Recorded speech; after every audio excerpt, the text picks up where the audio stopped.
오늘 이 본문 말씀은요, 전도자에게 정말 중요한 메시지입니다.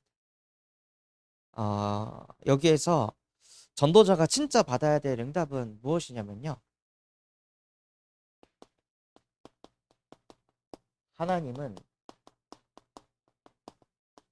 사람의 외모를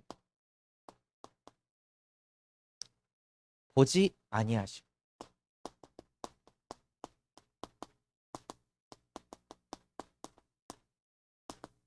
우리가 전도를 할 때 가장 방해되는 요소가 무엇일까요? 뭐, 내 안에 뭐 복음의 메시지가 편집 안 돼서, 뭐 메시지가 준비 안 돼서, 뭐 그런 것도 있을 겁니다. 그런데요, 가장 전도의 큰 걸림돌은요, 외모를 본다는 거예요. 그 사람이 어떤 사람인지, 그 사람의 성격, 그 사람의 모습, 그 사람의 삶, 그 사람의 배경, 자꾸 이걸 본다는 거죠. 그래서 전도가 안 돼요. 메시지는 하나님이 주시는 거. 근데 우리가 뭘 봐야 하냐면요, 하나님은 사람의 외모를 보지 않는데 우리는 자꾸 사람의 외모를 본다는 거예요. 이 사람은 이렇고 저 사람은 저렇고. 베드로가 뭘 응답받았냐? 사람의 외모를 보지 않는 응답을 받아. 그 생각이 깨지니까 전도가 되어지기 시작합니다. 그래서 진짜 오늘 예배를 통해서요, 진짜 베드로가 받았던 응답을 여기 계신 모든 전도자분들이 동일하게 받으셨으면 좋겠습니다.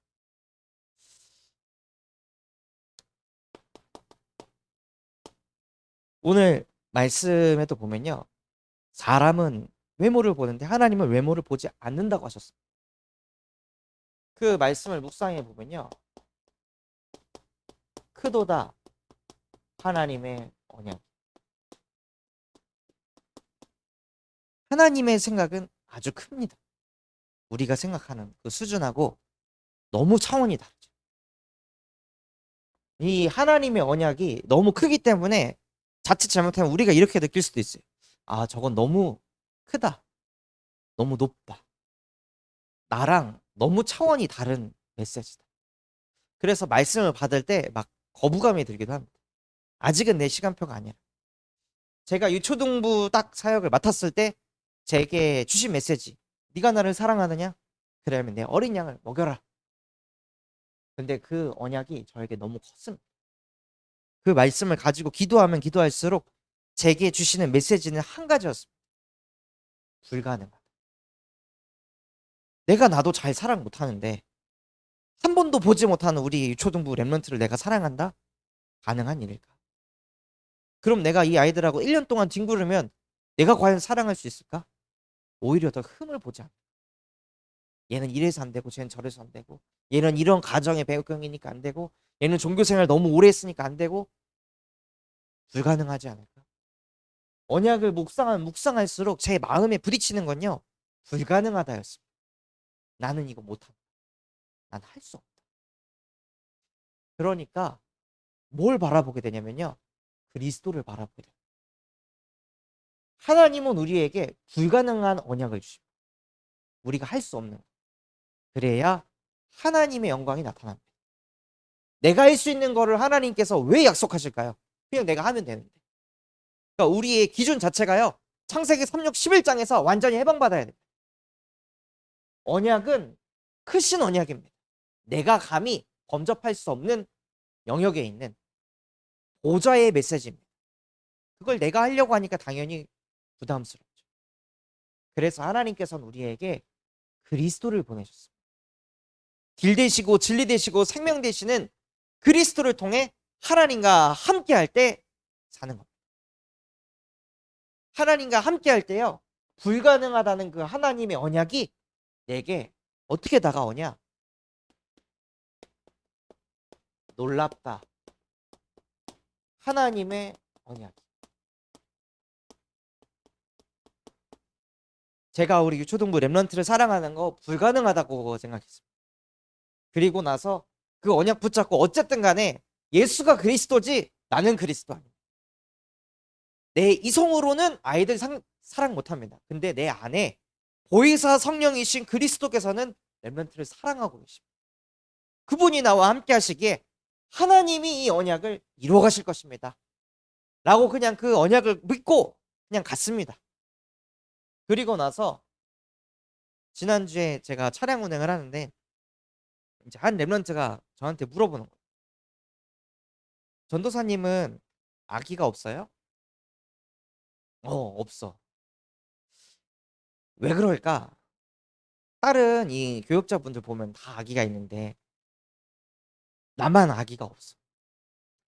내가 가장 일찍 결혼했는데도 우리 집은 아기가 없어. 하나님이 왜 이렇게 하셨을까?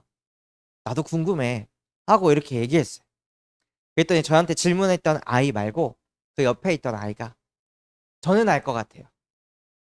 그래? 뭔데? 하나님의 뜻이. 아기가 생기면 저희를 많이 못 보잖아. 아기가 생기면 저희를 초대할 수도 없잖아. 그래서 하나님이 안 주시는 것 같아요. 딱 그러는데 가슴이 뭉클하더라고요. 그때 제게 온 메시지. 놀랍다. 하나님의 언약.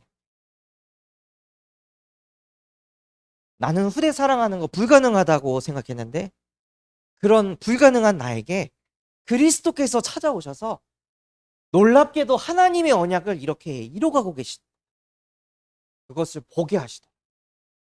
그래서 야 진짜 언약은 나와 상관없이 내 안에 계신 하나님이 이뤄가시는 거예요. 그것을 다시 한번 보게 해주셨습니다.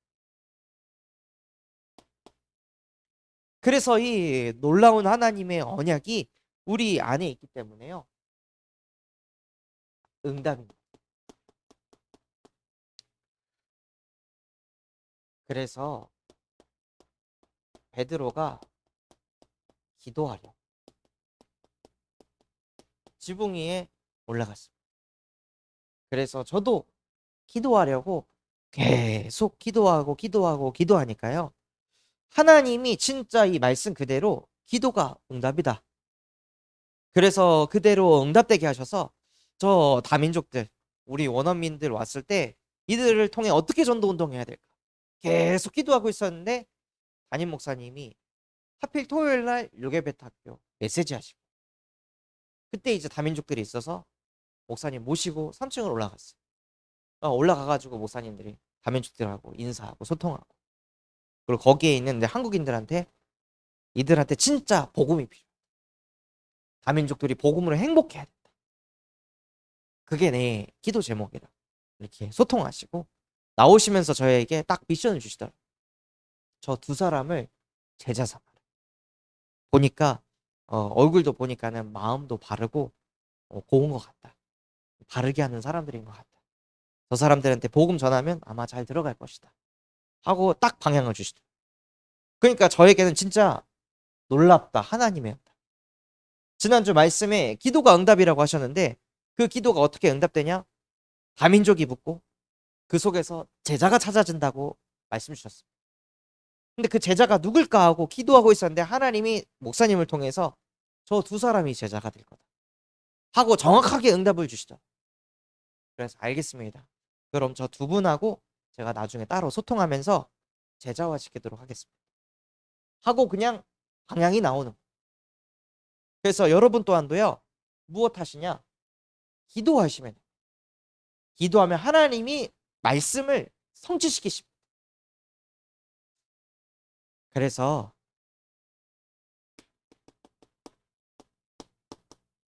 우리는 무엇을 해야 하냐면요. 하나님을 경외하는 자로 살아가면 돼요.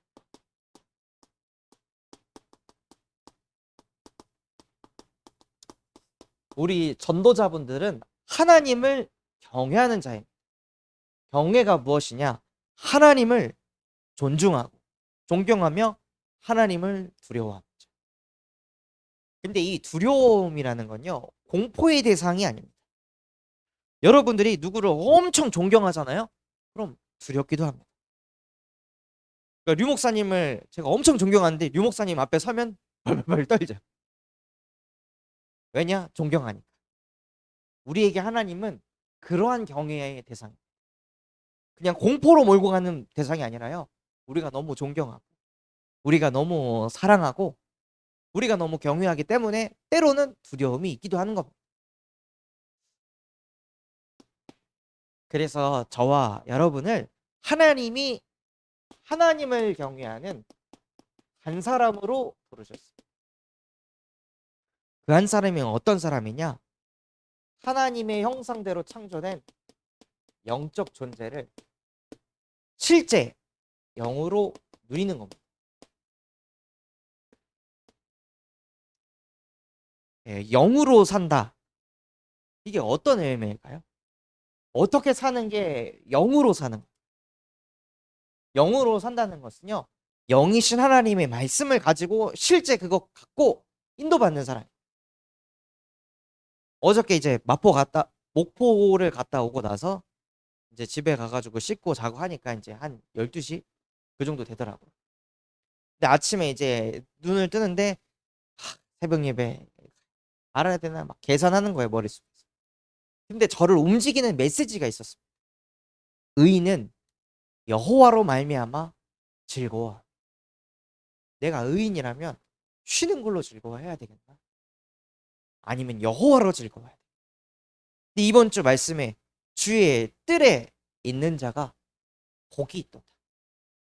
그렇다면 내가 아무리 피곤해도 주의 뜰에 가는 것이 복 받는 것이다. 그래서 그 말씀을 딱 붙잡고 인도받는 거예요. 그게 실제 영적인 존재가 영으로 사는 길입니다. 하나님이 나와 함께 하십니다. 무엇으로요? 언약으로. 말씀으로 우리와 함께 하십니다. 그래서 우리가 예배를 드리는 겁니다.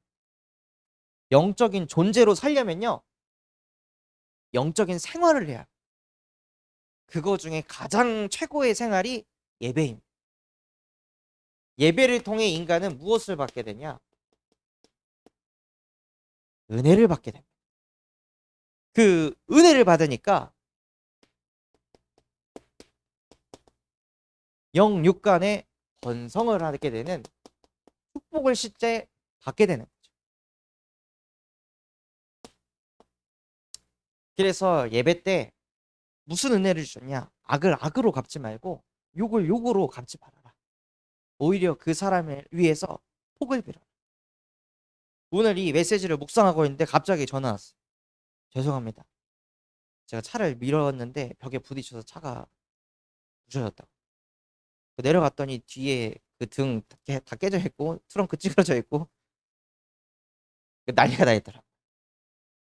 근데 그때 제게 주신 은혜가 악을 악으로 갚지 말고 욕을 욕으로 갚지 말고 막 짜증을 내는 게 아니라 아 괜찮습니다. 사진 찍어가지고 이렇게 처리 같이 해보자. 출근하시는 것 같은데 가보시라. 연락처만 받고 이제 보는. 그 제 차는 지금 공업사에 다시 들어가 있고.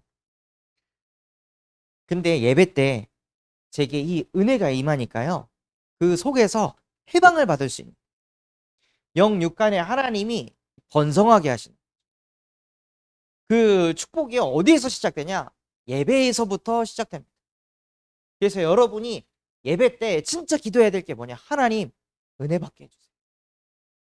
하나님 예배 자리에 앉아있다 이걸로 만족하지 않게 하시고 부디 예배 때 한 단어라도 한 구절이라도 내 가슴에 심령에 실제 부딪힐 수 있도록 하나님 내게도 은혜를 베풀어 주세요. 하고 예배할 때 여러분이 지금도 기도하셔야 돼요. 안 그러면 흑암은요 계속 예배를 행위로 그냥 예배한 걸로 만족하게 합니다. 아무 의미가 없습니다. 그래서 여러분들이 진짜 어디에서 승리하셔야 되냐? 예배할 때 승리하셔야 돼요.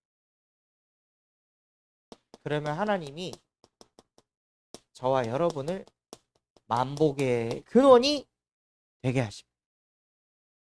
그래서 만복의 근원이 돼서 실제 하나님이 주시는 축복을 누리는 한 사람으로 우리를 인도하십니다. 이것이 우리에게 주신 축복입니다. 하나님을 경외하는 자는 모두가 누릴 수 있는 겁니다. 특별한 사람만 누리는 게 아니라요, 모두가. 그래서 하나님은 인간을 이 축복을 주려고 창조하신 겁니다. 고통을 주려고 하는 게 아니라요. 하나님과 함께하면서 영으로 살도록 늘 사람의 외모를 보면서 판단하고 정죄하면서 시달리는 인생이 아니라 그 사람의 중심을 보는 영적 존재로 우리를 창조하셨습니다. 그런데 인간이 이 한 사람에게 주신 그 축복을 잃어버려서 우리에게 오직 그리스도의 복음을 주셨습니다. 인간의 실패는요. 무엇이 실패냐? 언약을 실패하는 것입니다. 하나님이 한 사람 아담을 창조하시고 아담에게 언약을 주셨습니다. 아담이 예배를 드렸어요. 선악과를 먹으면 반드시 죽게 될 거다. 그리고 다른 건 다 먹어도 되고 모든 것들을 정복하고 다스릴 수 있는 복을 내가 너에게 주었다 하고 하나님이 아담에게 은혜를 주셨습니다. 그런데 그 예배 때 주신 언약을 놓치니까요. 모든 걸 잃어버려요. 언약을 놓치니까 하나님을 경외하는 인간이요. 나를 경외. 하나님 중심이 아니라 오직 나 중심. 어느 정도 인간이 나 중심이냐? 너는 내가 받은 상처가 얼마나 큰지 몰라. 너는 내가 겪고 있는 이 아픔이 얼마나 큰지 너는 몰라. 하면서 보세요. 상처를 가져도요. 그 가진 걸 가지고 나 중심으로 가. 내가 얼마나 상처를 많이 받은 사람인지. 그래서 나를 다른 사람들보다 상처 더 많이 받은 사람으로 끌어올립니다. 어려운 일을 당해도 너는 내가 얼마나 어려운지 몰라 하면서 자기 자신이 얼마나 어려움을 많이 당한 사람인지 위로 끌어올리죠. 자기를 높아지게 만듭니다. 돈이 있는 사람은 돈 가지고 자기를 높이고 똑똑한 사람은 그 지식을 가지고 자기를 높이고 상처 있는 사람은 상처를 가지고 자기를 높입니다. 질병 있는 사람은요. 질병 가지고 자기를 높입니다. 그래서 나는 이렇게 어려움 속에서도 그래도 살고 있는 사람이야 하면서 사람들에게 인정받으려고 하죠. 계속 칭찬을 받으려고 합니다. 근데 그게 뭘까요? 야 그래 너 진짜 상처 많이 받은 사람이다. 인정받아보세요. 좋겠죠. 근데 진짜 내 마음이 무너질 때 그 사람의 인정 아무 쓸모가 없습니다. 근데 인간이요. 자기도 모르게 계속 자기를 높여요. 자기를 자꾸 나타내야 돼요. 안 나타내면 진짜 못 견딜 만큼 무의식 잠재의식에 계속 자기를 높여요. 그러니까 어떻게 되냐? 욥기 3장 26절처럼 나는 휴식도 없고 안일도 없고 평안도 없고 다만 불안만 있고. 모든 사람이요 하나님의 언약을 잃어버려서 늘 나 중심으로 가는데 휴식도 없고 안일도 없고 평안도 없고 불안만 있습니다. 어느 정도 강하냐? 현장에서 한 몸이 불편한 청년한테 물었어요. 어, 부모님하고는 이렇게 자주 소통하냐? 그랬더니 자주 안 만나요. 왜요? 부모님이 저를 불편해. 제가 정상인이 아니라서 제가 가면 부모님이 저를 불편해. 저를 정상인 취급을 안 해요. 그래서 부모님 집에 가면 눈치를 봐야 돼. 그래서 안 가게 돼. 하고 그렇게 얘기하더라고요. 자기가 낳은 자녀임에도 불구하고 하나님은 사람의 외모를 보지 않는데 자기 자식조차도 외모를 보니까요. 안 품어집니다. 나밖에 모르겠다. 그래서 그 내용을 듣는데 제 가슴에 하나님이 메시지를 주시더라고요. 뭘 주시냐? 복음을 전해라. 그 부모에게 복음을 전해라. 그 부모를 판단하고 아니 어떻게 자기 자식조차도 사랑하지 못해 하고 판단하고 정죄하는 게 아니라 언약을 잃어버려서 하나님 떠난 근본 문제 속에 있으니까 모든 인간이 다 자기밖에 모르고 내 아픔 내 상처 과연 자기 자식이 아픈데 그걸 배척하고 있으면 그 부모는 마음이 편할까요? 다 포장하고 있겠죠. 늘 시달림 속에 죄책감 속에 살아가고 있을 거예요. 그러니까 그 부모에게 복음을 전해라 하고 저한테 메시지를 주시더라고요. 그래서 진짜 우리가 뭘 봐야 하냐면요, 인간이 언약을 실패했기 때문에 나중심이라는 겁니다. 이기적인 인간이 아니라 이기적일 수밖에 없는 영적인 배경 속에 있는 겁니다. 흑암에게 딱 잡혀가지고 나밖에 모르게. 그래서 하나님께서는 인간에게 창세기 3장 15절 여자의 후손이 와서 뱀의 머리를 박살낼 것이다. 나중심 되게 하는 뱀의 머리를 여자의 후손이 박살냈습니다. 우리가 이 속에서 아무리 나오려고 해도 나올 수가 없습니다. 다만 불안만 있습니다. 뭘 해도 불안합니다. 왜 자꾸 성취하려고 하죠? 왜 자꾸 바뀌려고 해요? 불안하니까. 자꾸 왜 응답받으려고 하죠? 불안하니까. 뭐라도 가져야 된다고 생각합니다. 뭘 얻어야 된다고 자꾸 생각하니까요, 계속 발버둥을 치는 겁니다. 근데 그게 영적으로 불안한 건데 사람은 자꾸 뭘 육신적으로 채워야 된다고 속고 있습니다. 그래서 하나님께서는 출애굽기 3장 18절 그리스도의 피를 바를 때 이 죄악에서 해방받게 될 것이다. 그 어떤 것으로 채워도요 안 채워집니다. 저도 해봤습니다. 영적으로 계속 공허하고 흑암 혼돈이 몰려와서 아무리 이성으로 친구들 만나고 술을 마시고 게임을 하고 책을 읽고 여행을 다니고 쇼핑을 하고 일을 열심히 해서 사회에서 인정을 받아도 내 마음은 공허해. 내 마음은 우울해. 무슨 짓을 해도 안 돼. 나는 왜 이래? 끊임없이 내 마음엔 불안만 있으니까요 너무 힘이 들더라. 뭔 짓을 해도 내가 고쳐지지 않으니까 만복의 근원이 아니라 재앙의 근원, 문제의 근원이라고 되는 겁니다. 하나님 떠난 인간이 영적 존재가 아니라 육적 존재가 돼서 모든 것을 육으로 해석하니까요 해석이 바르게 되질 않습니다. 예배를 드려도 육으로 예배하니까 은혜가 안 되고, 내가 왜 이 자리에 앉아 있어야 되는지, 왜 예배를 해야 되는지, 왜 기도해야 되는지 이유를 찾지 못하는 거예요. 그러니까 만복의 근원의 축복을 다 잃어버리고 나는 재앙의 근원인가? 나 때문인가? 나 때문에 안 되는 건가? 만복의 근원이 아니라 다 저주의 근원으로 인생을 살아간다. 그러니 늘 내 안에는 휴식도 없고 안식도 없고 안일도 없고 불안만 있고. 왜요? 하나님과 함께가 안 되니까. 그래서 하나님께서는 내가 불안을 없애줄게라고 메시지를 하지 않았습니다. 이사야 7장 14절 처녀가 잉태하여 아들을 낳을 것이니 그의 이름을 임마누엘이라 하리라. 이는 하나님이 우리와 함께 하심이라. 우리에게 진짜 문제는 뭐냐? 하나님과 함께가 안 되는 문제, 하나님을 경외하지 못하는 그 문제, 그 근본의 문제를 그리스도 삼중직으로 끝내셨습니다. 그래서 이것을 어떻게 하셨냐? 요한복음 1장 14절로 하나님이 이루셨습니다. 말씀이 육신이 되어 우리 가운데 거하시며. 여러분이 어떠한 틀 안에 좁은 공간에 갇혀본 적 있으십니까? 아무리 발버둥 쳐도 못 나가는 어떤 작은 공간에 갇혀보신 적이 있으세요?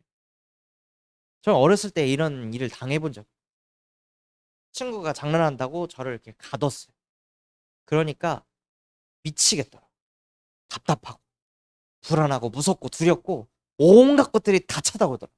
이러다 정신 돌아버리는 거 아닌가? 이런 생각까지 올 만큼. 그래서 뭐가 이렇게 좀 저를 가두면은 지금도 그런 증상이 있어요. 폐쇄공포증 같은 그런 증상. 근데 말씀이신 하나님이요 자기를 가뒀습니다.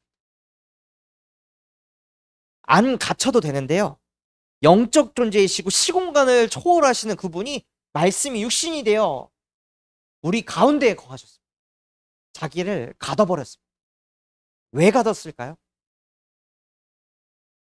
하나님이 이 일을 당하지 않으면 우린 늘 불안만 있어요. 휴식이 없고 안식이 없고 쉼이 없고 늘 나는 왜 이러지? 내 인생은 왜 이러지? 우리 가정은 왜 이러지? 맨날 이 속에서 살 수밖에 없다는 것을 하나님이 아셨기 때문에 하나님이 갇혀버리셨습니다. 갇힌 것도 모자라서 요한복음 19장 30절 못에 박히셨어요. 십자가에서 못 박혀 버리셨어요. 왜요? 나 같은 인간 살리려고. 하나님 떠나 죽어가는 나 같은 인간을 살리시려고 십자가에서 못 박혀 죽으시면서 하나님 떠나 생긴 모든 문제를 끝내버렸다. 십자가에서 끝내시려고 못 박혀 죽었어요. 안 그러면 우리는 평생을 불안만 있어야 돼요. 안 그러면 우리는 평생을 두려움으로 살아야 되거든요. 안 그러면 우리는 계속 뭔가 성취하고 변화를 일으키는데도 자꾸 마음에 채워지지 않는 그 흑암운동 공허를 막을 수가 없어가지고 도대체 왜 이럴까? 나는 왜 이럴까? 왜 태어났을까? 나는 왜 존재할까? 이 물음표에 아무도 답을 주지 못하는 그 인생 속에서 살아야 돼. 그래서 하나님이 십자가에서 못 박혀 죽으시면서 내가 다 이루었다.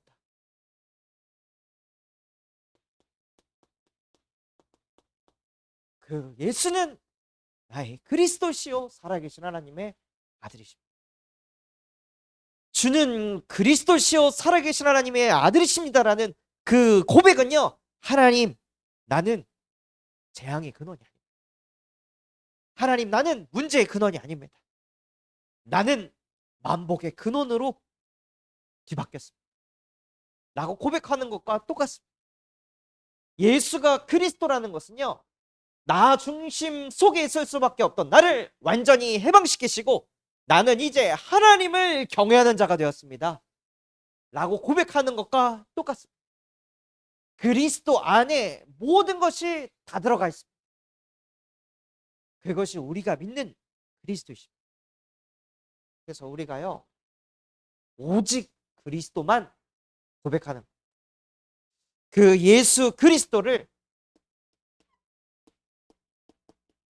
마음의 문을 열고 내 안에 모시는, 그때 요한복음 1장 12절 영접하는 자 곧 그 이름을 믿는 자들에게는 하나님의 자녀가 되는 권세를 주셨으니, 하나님의 자녀는 하나님을 경외하는 자, 하나님의 자녀는 영으로 사는 존재입니다. 하나님의 자녀는 예배 때 최고 은혜 받는 사람입니다. 하나님의 자녀는 만복의 근원입니다. 그게 하나님의 자녀가 되는 권세입니다. 그 권세를 우리에게 주셨습니다. 그래서 우리가 진짜 누려야 될 게 무엇이냐? 그 하나님 자녀의 권세를 실제 누리시기 바랍니다. 어떤 순간에도요, 예수가 그리스도이십니다. 그리스도를 통해 하나님이 지금도 나와 함께 하십니다. 이것을 실제 고백하고 누리시기 바랍니다. 그러면요, 하나님이 나밖에 모르던 저와 여러분을 통해서 전 세계가 복음받도록 쓰임받게 하십니다. 그래서 무엇 하시냐? 요한복음 4장 24절 하나님은 영이시니 예배하는 자가 영과 진리로 예배할지. 지금 이 시간도요, 나의 영과 진리 되신 그리스도와 함께 하나님께 예배를 드리는 것. 하나님은 그 사람을 찾으십니다.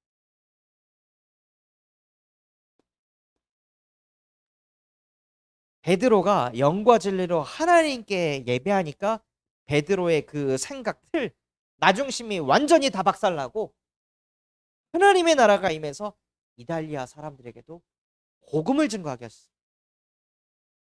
그러니까요, 이 응답이 오는 겁니다. 너희는 이 세대를 본받지 말고 오직 마음을 새롭게 하여 변화를 받아 하나님의 선하시고 온전하시고 기쁘신 뜻이 무엇인지 분별하도록 해라. 세상이 말하는 나 말고, 세상이 말하는 성공 말고, 세상이 말하는 그 문화 따라가지 말고 마음을 새롭게 해서 변화를 받아서 하나님의 선하시고 온전하시고 기쁘신 뜻이 무엇인지 분별하도록 해라. 이 은혜가 그때 임하는 겁니다. 언제요? 영과 진리로 여러분이 하나님께 바르게 예배할 때, 그때 베드로처럼 선하시고 온전하신 게 무언지 분별하게 됩니다. 유대인에게만 주신 복음이 아니라 모든 민족에게 가라고 하셨지. 이것을 깨닫게 됩니다. 그러니 이것을 깨달은 사람들에게 하나님이 무슨 축복을 주시냐? 오직 성령이 너희에게만 시면 너희는 권능받아 땅끝까지 증인이 될 것이다. 이러한 축복을 하나님이 우리에게 부어주셨습니다. 그래서 하나님을 경외하는 전도자는요, 하나님과 동행하는 삶을 삽니다.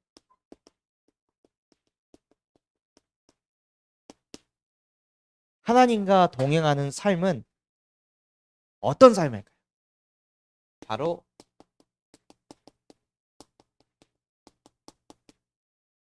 말씀을 묵상하는 삶입니다. 그 기록된 말씀을 여러분이 읽을 때요, 내 영이 살아난다. 살리는 것은 영이니 육은 무익하니. 육의 생각은 사망이요 영의 생각은 생명과 평안이라.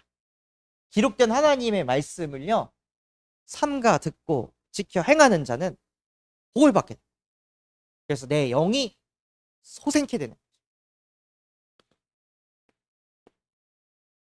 그래서 저에게는 이 요한복음 1장 14절 말씀 암송도 하고 오래전에 알았던 말씀이거든요. 근데 이 말씀을 읽고 묵상하니까요, 제게 엄청난 메시지로 다가오더라고요. 얼마나 답답했을까 하나님. 나도 이렇게 자유롭게 살다가 어딘가에 딱 가다 놓으면 답답해서 미치려고 하는데 하나님은 얼마나 답답했을까. 근데 자기의 답답함보다 내 아픔이 더 중요해. 자기가 그렇게 힘들고 고통스러운 것보다 나를 살리는 게 더 중요하셨구나. 나를 이렇게 사랑하시고 내가 이렇게 소중한 존재. 그게 막 가슴이 부딪히니까요, 은혜가 쏟아지는. 그래서 기록된 말씀을 여러분이 실제 읽고 그 말씀이 우리에게 선포가 될 때 그게 참 응답으로 오는 것이죠. 그래서 제가 그 기록된 말씀을 읽고 이 자리에서 말씀을 선포하죠. 그러니까 듣는 우리 전도자분들에게 응답으로 부딪히는. 또한 이 속에서 내게 주신 말씀,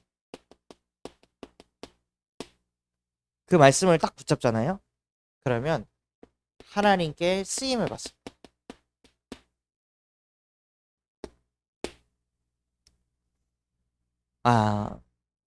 제가 진짜 누군가에게도 말하지 못하는 어려움에 딱 처했을 때 그때 제게 주신 말씀, 내 영혼아 잠잠히 하나님만 바라라. 그래서 진짜 어렵고 서럽고 우울하고 외로운 그 상황 속에서 나의 영혼아 잠잠히 하나님만 바라라.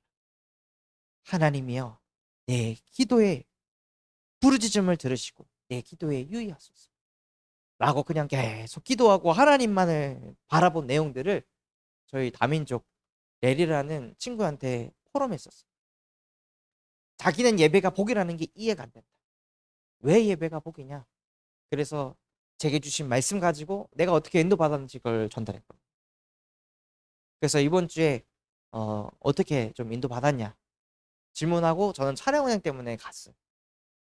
그래서 나중에 김정욱 전도사님이 와서 저한테 포럼하더라고요. 저번에 전도사님 포럼해준 내용이 예리한테 강하게 부딪힌 것 같습니다. 진짜 저 사람은 하나님을 믿는 사람. 진짜 그거를 레리가 마음에 가슴에 부딪히게 됐다. 그래서 오늘도 예배할 때 전에는 예배를 드리면 내가 복을 받겠지, 예배를 드리면 내 문제가 없어지고, 예배를 드리면 내가 경제가 회복되어지고 외로움이 사라지고 이런 게 오겠지, 이런 중심으로 예배를 드려요. 근데 오늘 딱 예배할 때 주의 뜰에 있는 그 자체가 복이다. 예배 드리는 이 자체가 복이다. 하나님이라는 그분 자체가 복이다. 그분이 나와 함께하는 게 복이다. 그래서 감사하다. 하고 그 미국인이 포럼을 했다고 하더라고요. 기록된 말씀이 제게 선포가 되고 내게 주신 말씀으로 딱 붙잡으니까요. 제 인생이 하나님께 쓰임을 받게 됩니다. 이거는요. 하나님의 자녀가 되는 권세를 가진 모든 사람이 다 누릴 수 있는 겁니다. 특별한 사람만 누리는 게 아니라요. 하나님의 자녀입니다. 이것이 하나님 자녀에게 주신 권세. 나 같은 인간을 통해서 하나님의 영광이 나타납니다. 나같이 부족한 인간을 통해서 하나님과 함께가 안 되는 인간이 함께가 되도록 은혜 베푸신. 그게 하나님의 자녀가 되는 권세. 그래서 그 권세를 가지고요.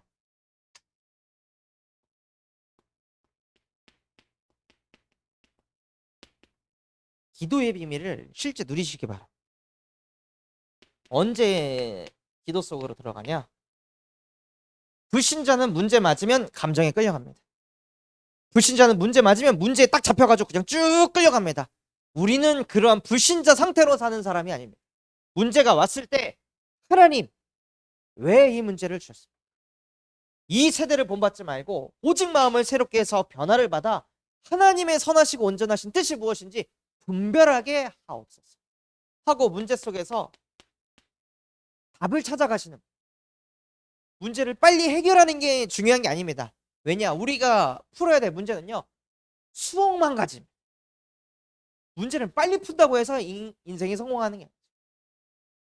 그 문제가 왔을 때도 하나님이 내게 주시고자 하는 답이 무엇인지 찾는 겁니다. 그거 보고 기도라고 합니다. 그러면 문제를 자꾸 당하면 나중에는 어떤 상태까지 가냐? 설렙니다. 아, 이 문제를 통해서 하나님은 또 나를 어떻게 인도하실까? 막 설레요. 제가 개발자 생활을 할 때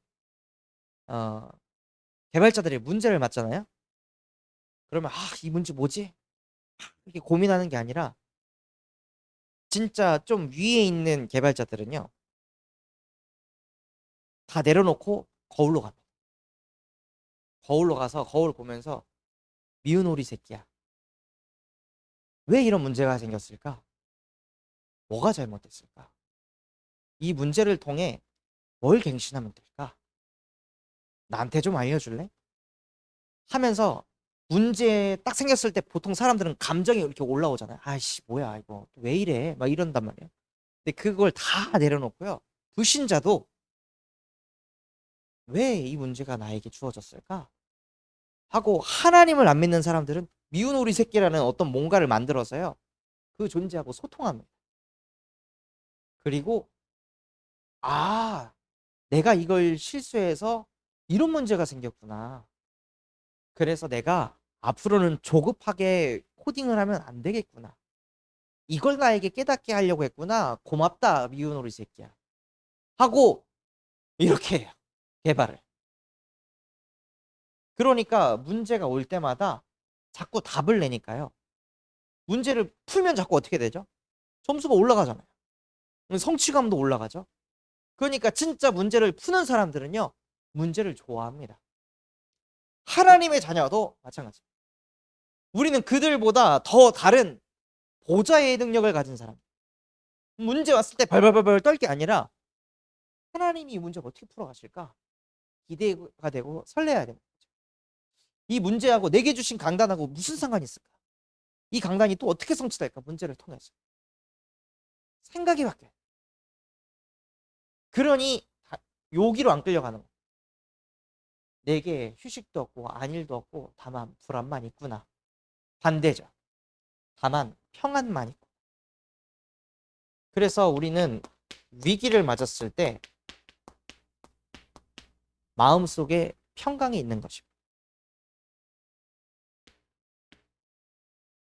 모세가 앞에는 홍해바다, 뒤에는 애국 군대가 몰려오는 그 위기 속에서 백성들은 다 모세에 원망하고 막 돌로 쳐 죽이려고 하는 그 위기 속에서 모세는 평강을 누렸어요.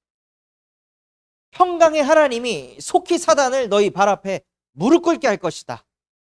그러한 내용이 모세한테 있었기 때문에 위기가 왔을 때 오히려 평강을 누렸죠.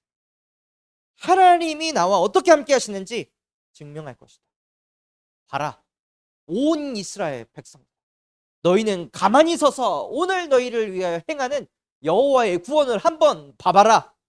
하나님이 어떻게 함께 하시는지.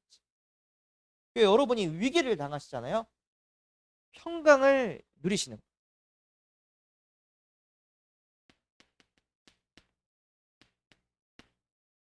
또한 기도 속에서 하나님의 계획을 인도받으며 내가 해야 할 미션을 찾는 겁니다. 내가 받을 미션을 딱 굳게 붙잡는 겁니다. 그래서 그 미션을 어떻게 하면 이루어 갈 수 있을까 하고 계속 기도 속으로 들어가는 거죠.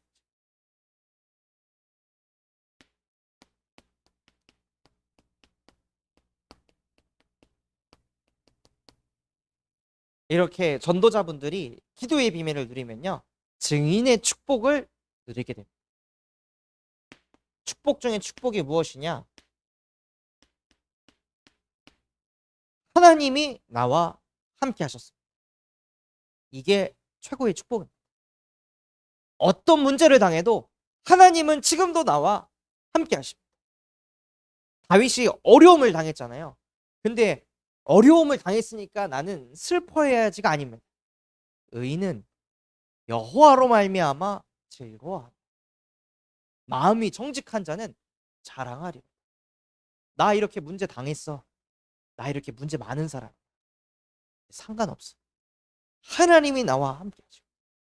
그리고 나는 문제가 많고 어려움이 많고 자식도 제대로 못 키우는 이런 무능한 왕인데 백성들에게 손가락질을 받고 있지만 그래도 나는 여호와로 즐거워하리 라고 그러한 위대한 신앙인이 됐습니다. 그러니 다윗의 그 믿음을 보고 사람들이 많은 감동을 받는, 하나님과 함께 했더니 잘 됐네가 아니라 하나님과 함께 했는데도 고난 속에 있어, 어려운 일을 당해도 위기 속에 있어도 괜찮아, 나는 하나님의 자녀야. 그 축복을 누리니까 하나님이 임마누엘의 축복으로 인도하십니다. 주변의 사람들도 하나님이 함께 하시는구나, 이걸 느끼게 되는 거죠. 그래서 진짜 전도자는요, 문제를 다르게 봐야 돼요.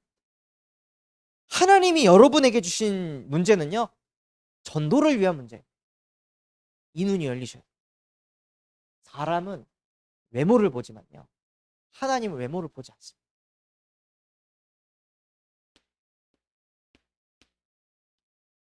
그렇게 되면요, 무슨 축복을 누리게 되냐? 원네스의 축복을 누리게 돼요. 모든 곳에 하나님이 함께 하시는구나, 이것을 실제 누리는 증인이 되게 하십니다.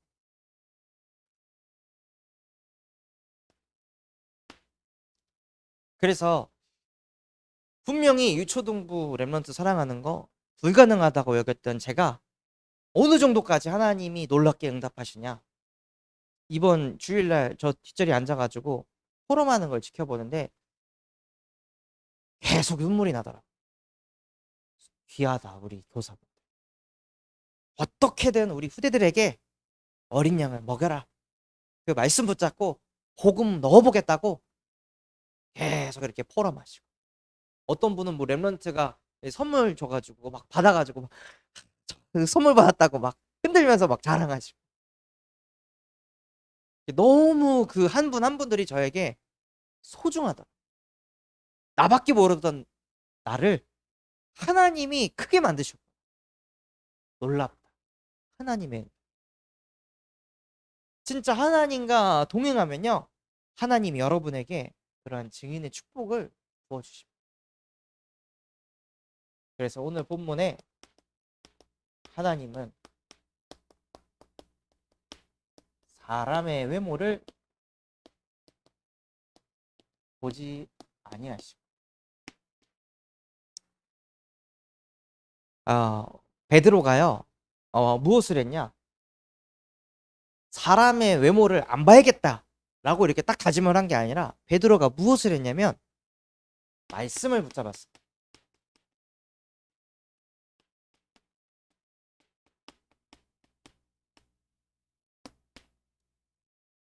베드로가 하나님께서 내가 깨끗하다고 하는 음식을 네가 왜 더럽게 하고 여기냐 하고 하나님께서 말씀을 주셨으니까 그 베드로가 그 말씀을 딱 붙잡았습니다.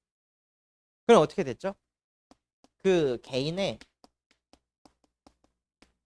생각에 변화가 찾아왔습니다. 늘 내 생각, 내 기준, 내 가치관, 옳다 글타를 다 내 기준으로 했는데요. 그 내 생각에 말씀을 붙잡으니까 말씀이 생각을 깨트려 버립니다. 그래서 히브리서 4장 12절에 하나님의 말씀은 살았고 활력이 있어 좌우 날선 어떤 것보다도 예리하며 우리의 영, 혼, 관절, 골수를 찔러 쪼개기까지 하나니. 말씀을 붙잡잖아요. 생각이 쪼개집니다. 내 생각이 박살이 납니다. 나 중심. 그 창세기 3장, 6장, 11장 그 어떤 것으로도 해결 안 되는 그 문제가 말씀 붙잡을 때 박살나는 거예요. 개인의 생각에 변화가 일어나잖아요. 그러면요. 주변의 생각에 변화가 일어납니다. 무엇을 통해 그것을 알 수가 있냐? 오늘 23절에 보면요. 이튿날 그들과 함께 갈새 욥바에서 온 어떤 형제들도 함께 가니라. 욥바에서 온 똑같은 유대인들, 이방인들한테는 복음 전하면 안 돼 라는 생각의 틀에 갇혀있는 똑같은 유대인들, 그 유대인들이 베드로의 생각이 깨져버리니까 그들도 같이 깨지는 겁니다. 뭐가 중요하다고요? 한 사람. 여러분이 그 한 사람 되시기 바랍니다. 여러분 한 사람의 생각에 변화가 일어나면 가정이 변화가 됩니다. 저희 가정은 변화가 없어요. 왜 그럴까요? 내 생각이 변화가 없으니까. 판단만 하고 있지 진짜 내 생각 속에 그리스도의 빛이 들어가지 않으니까요. 변화가 없는 겁니다. 그럼 내 개인의 생각이 한 사람이 변화가 되잖아요. 내 주변의 생각이 바뀌게 되어 있습니다. 복음은 뻗어갑니다. 개인의 생각이 변화가 되고 주변의 생각이 변화가 됐어요. 그러니 하나님이 무엇을 하시는지 아십니까? 하나님은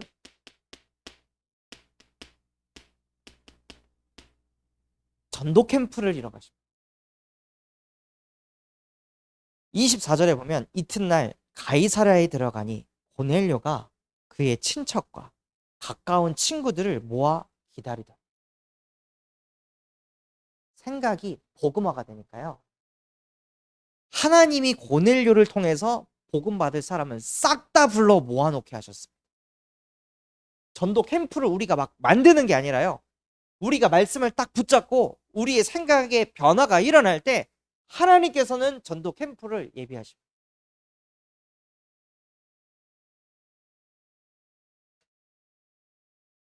그러니 하나님이 무엇을 하시냐? 말씀이 성취되게 하십니다. 당연히 전도 캠프 하니까 구원 역사가 이루어지겠죠. 근데요, 전도자들은요, 그 구원 역사를 보는 것보다 가장 초점을 둬야 될 게 무엇이냐? 말씀이 성취되는 거다.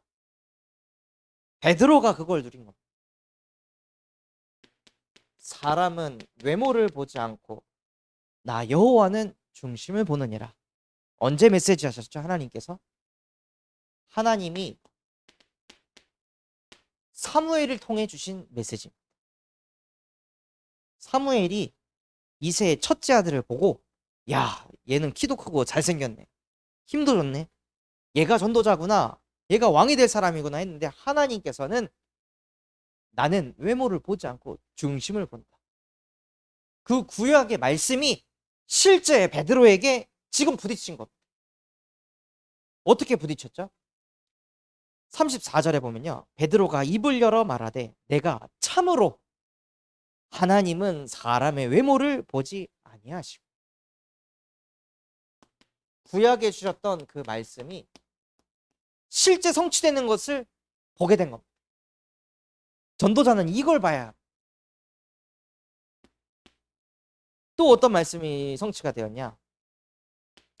마태복음 28장 18절에서 20절에 너희는 가서 모든 민족을 제자로 삼아라 하고 하나님께서 말씀을 주셨습니다. 그런데 베드로가 그것을 진짜 본 거죠. 나는 모든 민족에게 복음 증거되지 않을 거라고 생각했는데 하나님이 35절에 보면 각 나라 중 하나님을 경외하며 이 일을 행하는 사람은 다 받으시는 줄 깨달았도다. 말씀을 깨달은 거예요. 아는 게 아니라 실제구나. 말씀이 살아서 역사한다. 베드로가 이 말씀이 성취되는 걸 깨달은 거죠.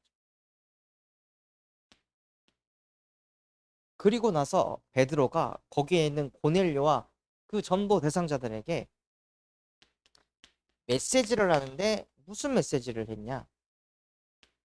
마태복음 23장 24절에 보면요, 예수께서 두루 다니시며 복음을 전파하는데 병든 사람, 귀신 들린 자, 모든 사람들이 치유를 받았다. 이 내용이 온 수리아에 퍼져서 또 많은 사람들이 왔는데 그 사람들 또한도 치유가 되었더라. 그것을 베드로가 보고 고넬료한테 그대로 전달합니다. 사도행전 10장 38절 하나님이 나사렛 예수에게 성령과 능력을 기름 붓듯 하셔서 그가 두루 다니시며 선한 일을 행하시고 마귀에게 눌린 모든 사람을 고치셨으니 이는 하나님이 함께 하심이라.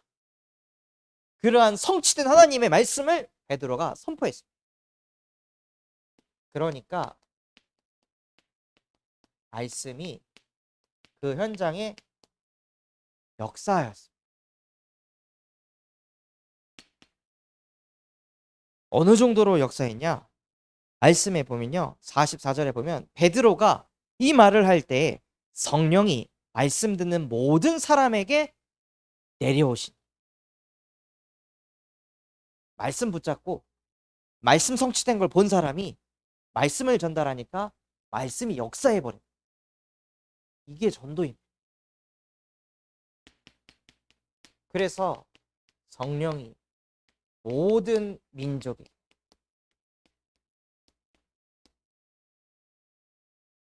그래서 한 사람이 말씀을 붙잡는 게요 엄청난 일이라는 거예요. 베드로 한 사람이 말씀을 붙잡으니까 모든 민족에게 복음이 증거되죠. 근데요, 이걸 누가 봤냐면요, 45절에 보면 베드로와 함께 온 할례 받은 신자들이 이방인들에게도 성령 부어 주심으로 말미암아 놀라니. 기존 신자들이 놀라는, 나만 복음이야 이렇게 생각했던 그 신자들이, 우리만 복음 가져야 돼 라고 생각했던 신자들이요, 전도 현장에서 이방인들이 구원받는 거 보니까 치유를 받는. 그래서 말씀이 어디에도 역사하냐? 기존 신자에게도 말씀이 역사. 성에 젖어서 예배드렸던 그 기존 신자들조차도요, 현장에서 성령이 역사하는 걸 보니까 기존 신자들이 뒤집어지는. 아마 이 사람들이 사명자가 됐을 거예요. 그리고 나서 하나님께서 어떻게 하시냐? 47절에 보면 이에 베드로가 이르되 이 사람들이 우리와 같이 성령을 받았으니 누가 능히 물로 세례 베품을 금하리요 하고 또한 명하여 예수 그리스도의 이름으로 세례를 베풀라 하니. 진짜 이 말씀이 그대로 성취된 거죠.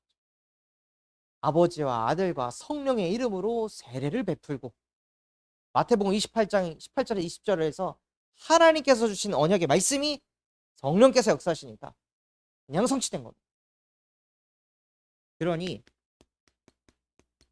다민족이 제자가 되는 응답을 받게 되었습니다.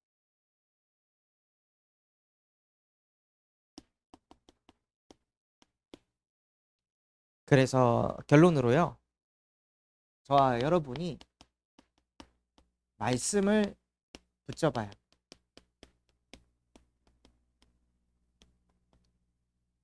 말씀 안 붙잡잖아요. 반드시 이 흐름으로 가게 돼 있습니다. 언약 실패하면 인간은 불안합니다. 평안도 없고 안식도 없고 휴식도 없습니다. 자도 또 자야 됩니다. 쉬어도 또 쉬어야 됩니다. 먹어도 배가 고파. 왜냐? 언약을 실패해서 나중심 속으로 잡혔기 때문에. 그래서 진짜 말씀을 붙잡으시기 바랍니다.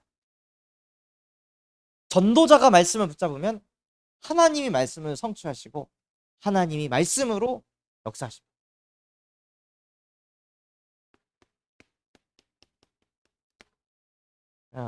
이번 주 미션입니다. 여러분이 외모를 보는 사람,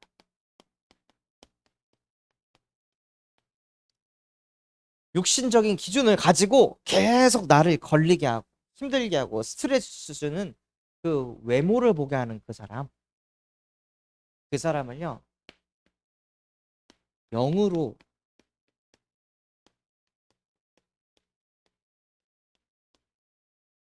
바라보시기 바랍니다. 그래서 내가 이 사람을 이런 기준, 이런 잣대로 막 판단하고 정죄하고 그랬는데 영으로 바라보니까 이 사람, 이 속에 있는 사람이 오직 그리스도가 필요한 사람이구나. 이것을 한번 해보시기 바랍니다.